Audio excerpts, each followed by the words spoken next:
અર્થ ગર્ભ ગીતા સંક્ષિપ્તમાં ચોક્કસ સાંભળો.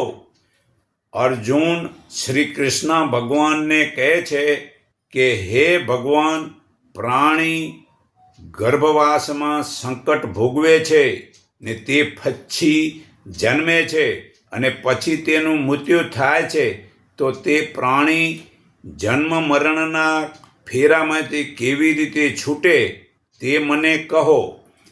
શ્રી કૃષ્ણ કહે છે, આ સંસારમાં મૂર્ખ લોકો, બુદ્ધિના લોકો ધન પ્રાપ્ત કરવાની જ એક આશામાં લપટાય છે ને જન્મ આખો શરીર તનતોડ મહેનત કરે છે અને તેનો ત્યાગ કરી શકતો નથી. તો શ્રી રામજીને વશિષ્ઠ ગુરુ કહે છે કે આશાના બધા જ દાસ બની જાય છે. સર્વે લોકમાં આશાના દાસ છે, તેથી આશા એ મોટામાં મોટું દુઃખ છે. હે અર્જુન, આ આશારૂપી કર્મને છોડી ઉદાસીનતાના નિરાશા ગ્રહણ કરવી. તે માટે જો પ્રાણી નિષ્કામ ભાવથી એટલે કોઈ સ્વાર્થ વિના સધર્મ પ્રમાણે કર્તવ્ય કર્મ કરે તો તે માયાથી લેપાતો નથી. માટે કર્મના ફળની આશા છોડીને કર્મ કરવું. અર્જુન કહે છે કે કામ, ક્રોધ, લોભ, મોહ ને અહંકાર એ 5 વિષયો હંમેશા મનને મોહ પમાડે છે, જેથી કર્મનો નાશ થતો નથી. ઈચ્છા ફળીભૂત ન થાય, જે કામ મતલબ ન થાય એટલે ક્રોધ થાય છે, અને ફળે જો એ કામ થઈ જાય તો પાછો મોહ થાય છે. પછી ફરી લોભ થવાથી પાછો અહંકાર થાય છે. તેથી અષ્ટાવક્ર મુનિ કહે છે કે જો મુક્તિની ઈચ્છા જોઈતી હોય તો વિષયને ઝેર સમાન ગણીને છોડી દે. વિષય 5 છે: શબ્દ, સ્પર્શ, રૂપ, રસ અને ગંધ. શબ્દનો વિષયનું હરણ કરે છે અને એનું મૃત્યુ થાય છે. સ્પર્શના વિષયથી હાથણીને છબવા જાય છે અને એનું મૃત્યુ થાય છે. રૂપનો વિષય પતંગિયો દીવાને જોવા જાય છે અને મૃત્યુ થાય છે.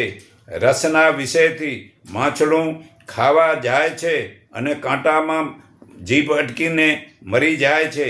અને ગંધના વિષયથી ભમરો ફૂલમાં સુગંધ લેવા જાય છે અને કમળ બીડાઈ જવાથી એ ગુગળાઈને મરી જાય છે. તો આ પ્રાણીઓના જીવોમાં એક વિષયના સેવનથી મરે છે. મનુષ્ય જુએ છે છતાં 5 વિષયોને છોડતા નથી. તો મૃત્યુ કેમ ન થાય? તેમાંથી બચવાનો ઉપાય ક્ષમા, આર્જવ, દયા, સંતોષ અને સત્ય, આ 5 નિયમનું પાલન કરો. શ્રી કૃષ્ણ કહે છે, બ્રહ્મ જ્ઞાન અગ્નિમયથી બધા જ કર્મો બળી જાય છે. જેને બ્રહ્મ જ્ઞાન થાય તો પછી કર્મ બધા બળી જાય છે. પછી તે શુદ્ધ મનવાળો થઈને ફરી જન્મતો નથી. તો અર્જુન કહે છે, મનુષ્યમાં પુણ્ય, પાપ, અશોચ, શોચ, શોક, બીજા ભાવો વગેરે વર્તે છે. તેના કર્મનો નાશ કેવી રીતે થાય? હે પ્રભુ, શ્રી કૃષ્ણ કહે છે કે બ્રહ્મનિષ્ઠ ગુરુથી મળેલા જ્ઞાનનું ચિંતન કરવાથી કરેલા કર્મનો નાશ થાય છે. સંકલ્પનો નાશ થવાથી ફરી જન્મ આવતો નથી, ફરી જન્મવું પડતું નથી. આગળ જ્ઞાન લઈ જ્ઞાની થઈ ગયા છે તેવા શ્રી રામજીએ વશિષ્ઠ ગુરુ પાસેથી આત્માજ્ઞાન લીધું હતું. નચિકેતાએ યમરાજા પાસેથી આત્માજ્ઞાન લીધું હતું. જનક રાજાએ યાજ્ઞવલ્ક મુનિ પાસેથી આત્માજ્ઞાન લીધું હતું. હે અર્જુન, તે મારી પાસેથી આત્માજ્ઞાન લીધું. તો હવે અખંડ આનંદ જે પોતાનું આત્મા સ્વરૂપ તેનો બોધ આપી શિષ્યના ત્રિવિધ તાપનો નાશ કરી શાંત બનાવી દે તેવા જે ગુરુ શુદ્ધ આનંદરૂપ વાળા જ્ઞાનવાળાને હું નમસ્કાર કરું છું. તો જુદા જુદા શાસ્ત્રોના શ્લોક ભણતો હોય જુદા જુદા દેવોની પૂજા કરતો હોય, પણ બ્રહ્મ જ્ઞાન થયા સિવાય હે અર્જુન બધાય કાર્ય નિર્થક નકામા છે. કરોડો યજ્ઞ કરો, કુવા વાવડી કરાવો, કરોડો હાથી તથા ઘોડાના દાન તેમજ હજારો ગાયોના દાન કરો, પણ મોક્ષ તો બ્રહ્મનિષ્ઠ ગુરુ વિના થવાનો જ નથી. વેશ ધારણ કરવાથી મોક્ષ મળતો નથી, કર્મ કરવાથી મોક્ષ મળતો નથી, આ ભસ્મનો લેપ કરવાથી પણ મોક્ષ મળતો નથી. તો તેમ ગુરુ સિવાય મોક્ષ પ્રાપ્ત થતો નથી. તો જીવતા ગુરુની પાસે જવાથી બ્રહ્મ જ્ઞાન મળે છે અને મોક્ષ થાય છે. જ્યાં સુધી બુદ્ધિમાં વિકારની વાસના છૂટી નથી ત્યાં સુધી પરમાત્મા તત્વનું જ્ઞાન થતું નથી. જો ચિત્ત સ્થિર કરવું હોય તો પરમાત્માનું ચિંતન કરવું જોઈએ, તે સિવાય ચિત્ત સ્થિર થવાનું નથી. જેથી આત્મા વાણી તથા બુદ્ધિથી વશ થાય તેમ નથી. તેનાથી પર એટલે જુદો છે. તે આનંદરૂપ પરમાત્મામાં કંઈ ફેરફાર અગર કોઈ લેપ લાગતો નથી. તે માટે આત્માને જાણવામાં શ્રુતિ કહે છે. શ્રુતિ એટલે વેદ સમજો, એટલે બ્રહ્માજી સમજો. હૃદયની ગ્રંથિને ભેદીને બધી શંકાઓ છોડીને કર્મની એટલે કે કાંઈક વાચિક માનસિક શક્તિનો નાશ કરી એક જ પરમાત્મામાં નિષ્ઠા રાખવી જોઈએ. યોગી સારા અંતકરણવાળો અને સમાન દ્રષ્ટિવાળો યોગી સર્વ પ્રાણીઓમાં પોતાને અને પોતાનામાં સર્વ પ્રાણીઓને જુએ છે. જે મનુષ્ય પરમાત્માને સર્વત્ર જુએ છે અને બધું પરમાત્મામાં જુએ છે, તેના માટે પરમાત્મા આમ છુપાયેલા રહેતા નથી અને તે પરમાત્માને મનુષ્ય છુપાયેલો રહેતો નથી. સર્વ પ્રાણીઓમાં રહેલા પરમાત્મા એક જ છે એમ એકપણાનો આશ્રય કરી જે જોગી સર્વભૂતોમાં રહેલા પરમાત્માના આનંદ સ્વરૂપ સત્ય આત્મા સ્વરૂપને જુએ છે, તે સર્વ પ્રકારે કર્મોમાં વર્તે તો પણ પરમાત્મામાં જ વર્તે છે. હે અર્જુન, જે સર્વ પ્રાણીઓમાં પોતાની જેમ સુખ કે દુઃખને સમાન જુએ છે, તે યોગીને પરમાત્મા શ્રેષ્ઠ માને છે અને તે યોગી ફરીથી ભવબંધનમાં પડતો નથી. આ ગીતા અધ્યાય 6 શ્લોક 29-32 પુરાવો છે. અંતે શુદ્ધ કરીને બધા જ મલનો નાશ કરી તેમજ બધા પક્ષનો નાશ થશે ત્યારે ચિત્તની સ્થિરતા થશે. તે કારણ માટે શ્વેતાશ્વેત ઉપનિષદના 6 અધ્યાયમાં જણાવ્યું છે કે એક જ દેવ છે, તે સર્વભૂતોમાં ગૂઢરૂપે સર્વવ્યાપીને સર્વમાં સાક્ષી તરીકે નિર્ગુણ રહેલો છે.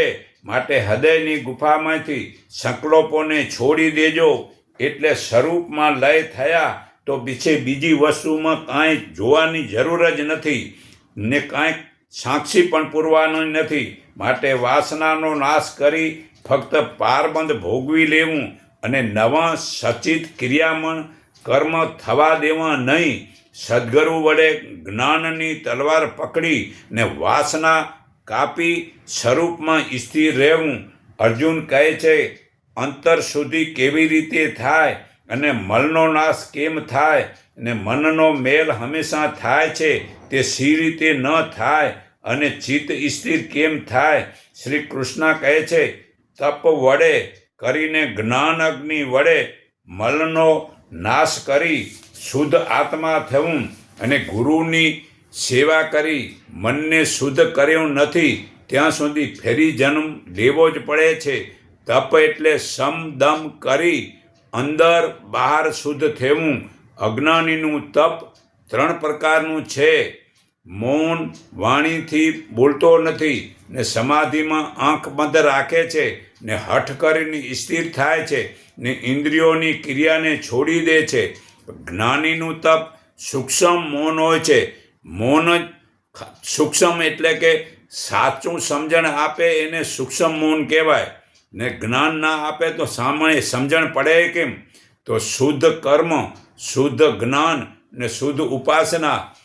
તો શુદ્ધ કર્મ એને જ કહેવાય છે શરીર, વાણી અને મનથી સત્ય, ન્યાય તેમજ ધર્મથી સુખની પ્રાપ્તિ તેમજ દુઃખોથી છૂટી જવું તે કર્મને શુદ્ધ કહેવાય છે.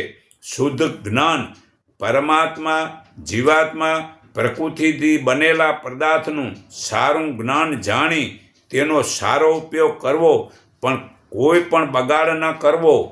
કોઈ પણ પ્રકારની લાઇટ ન જોતી હોય તો હળગાવવું નહીં, પાણી બગાડવું નહીં, ક્યાંય રસ્તામાં કોઈ પણ જાતનો કચરો ફેંકવો નહીં. જે કાંઈ મતલબ કે જે છે ખરાબ આચરણ ન કરે તેને શુદ્ધ જ્ઞાન કહેવાય છે. હવે શુદ્ધ ઉપાસના પરમાત્માના સાચા નિરાકાર સ્વરૂપને જાણીને એ અહીંયા હજૂર છે, આમ ક્યાંય દૂર નથી, ઠસોઠસ ભરેલા છે, તેને જાણીને પરમાત્માના જ આનંદ સ્વરૂપમાં પોતાના આત્માને પુરાવવું તે શુદ્ધ ઉપાસના કહેવાય છે.